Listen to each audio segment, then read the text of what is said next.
Imagine walking into a modern gym. You see rows of sleek, expensive machines. You see people sweating, panting, and checking the timer, praying for the workout to be over. They are paying hundreds of dollars a month for this privilege. Specifically, look at the treadmill. It is the most popular piece of exercise equipment on the planet. Millions of Americans start their day by running on it, going nowhere, feeling the burn in their legs. We call it cardio. We call it fitness. But what if I told you that the pain you feel on a treadmill is not a side effect? What if I told you that the pain was the entire point? Welcome to the Mundane Files. Today, we are investigating a machine that was never meant to make you healthy. It was designed to break the human spirit. This is the dark history of the treadmill, a device invented to torture prisoners, kill convicts through exhaustion, and punish the worst criminals in Victorian England. And somehow, in the greatest irony of history, we now pay to use it voluntarily.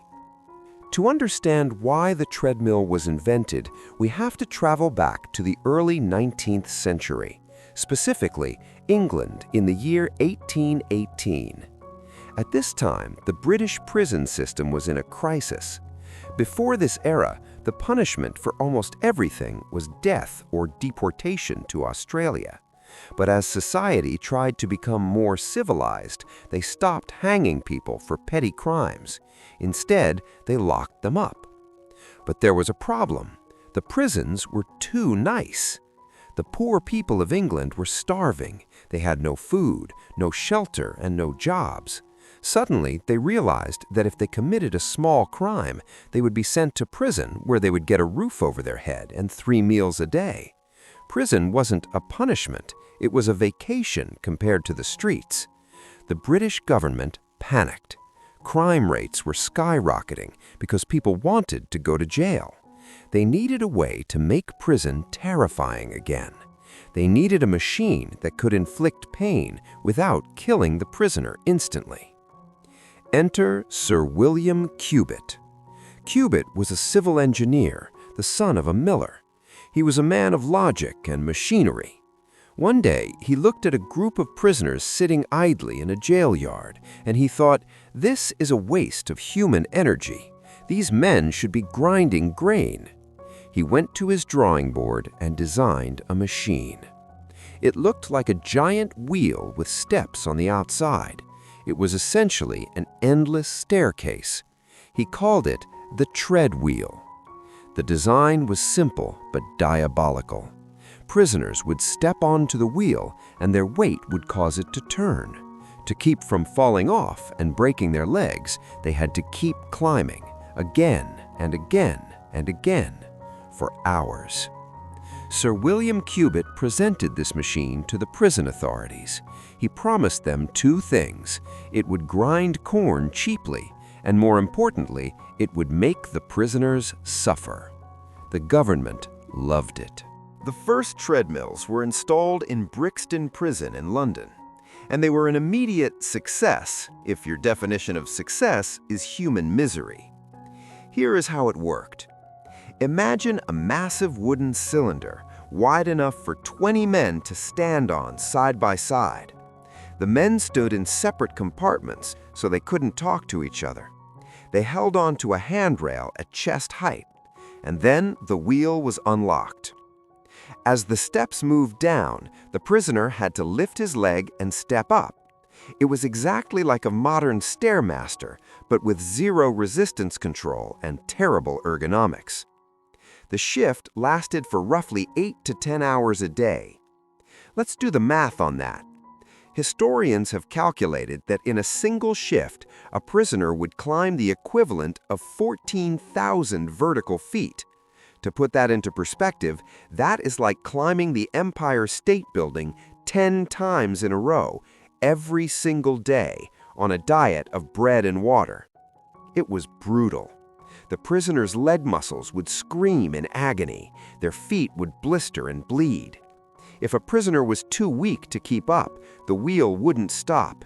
They would be battered by the wooden steps until they were dragged off by guards, whipped, and thrown back on. But the physical pain wasn't even the worst part. The worst part was the psychological torture. You see, Sir William Cubitt designed the walls of the treadmill room specifically so the prisoners couldn't see the gears. They couldn't see the corn being ground. They couldn't see the result of their labor. To them, they were climbing to nowhere.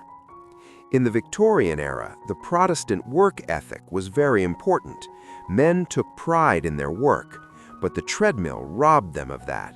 It forced them to expend massive amounts of energy for absolutely zero visible reward.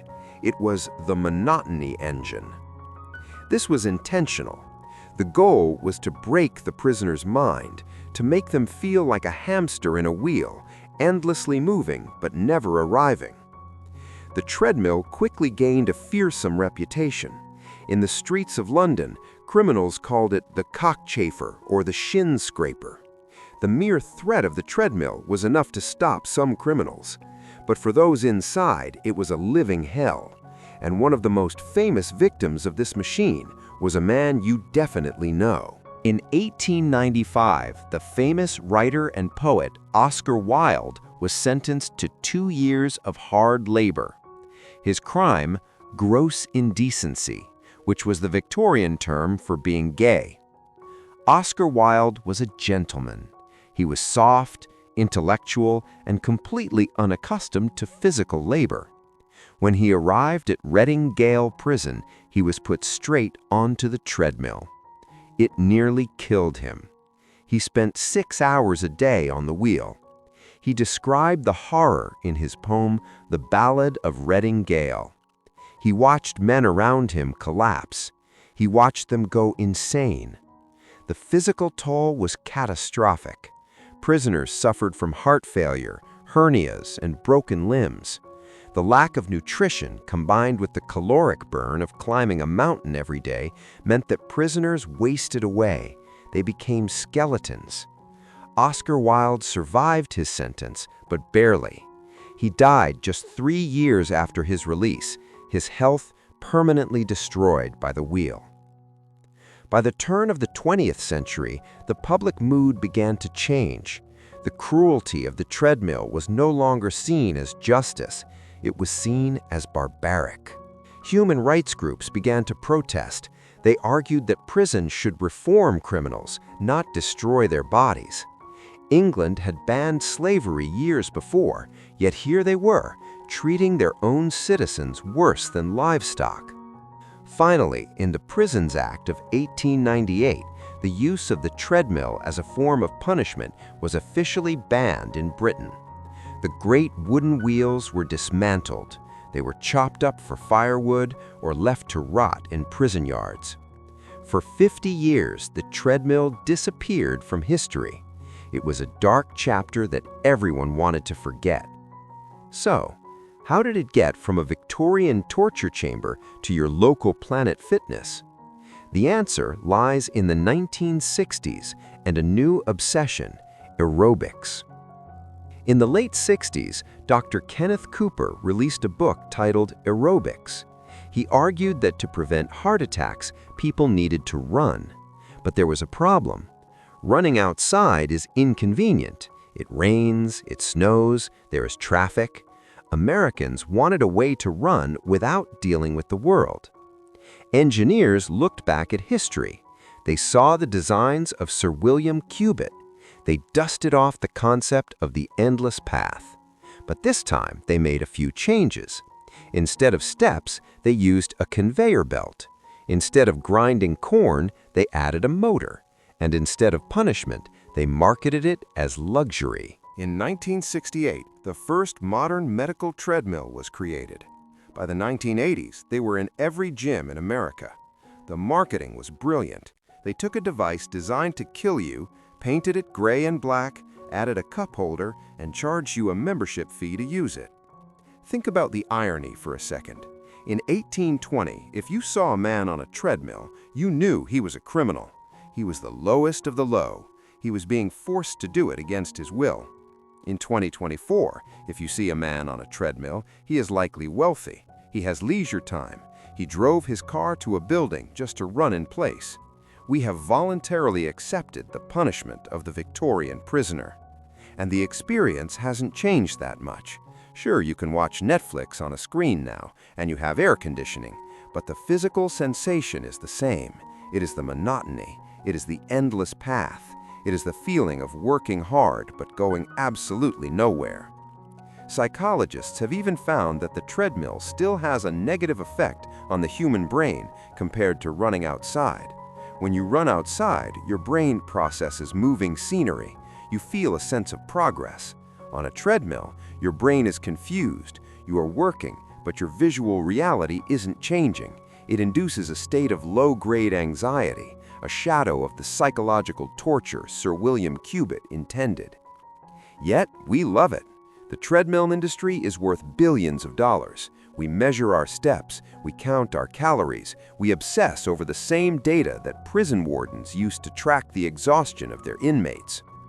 So the next time you step onto that machine at the gym and you set the incline to level 5 and you feel your lungs burning and your legs shaking, remember this history. You are not just exercising, you are reenacting a scene from a Victorian prison. You are stepping into the shoes of Oscar Wilde. The only difference is, when you push the stop button, the machine actually stops. The prisoners of Brixton didn't have that luxury. This has been the Mundane Files. If you enjoyed this dark look at the fitness industry, hit that subscribe button, and maybe go for a run outside tomorrow. The file is closed.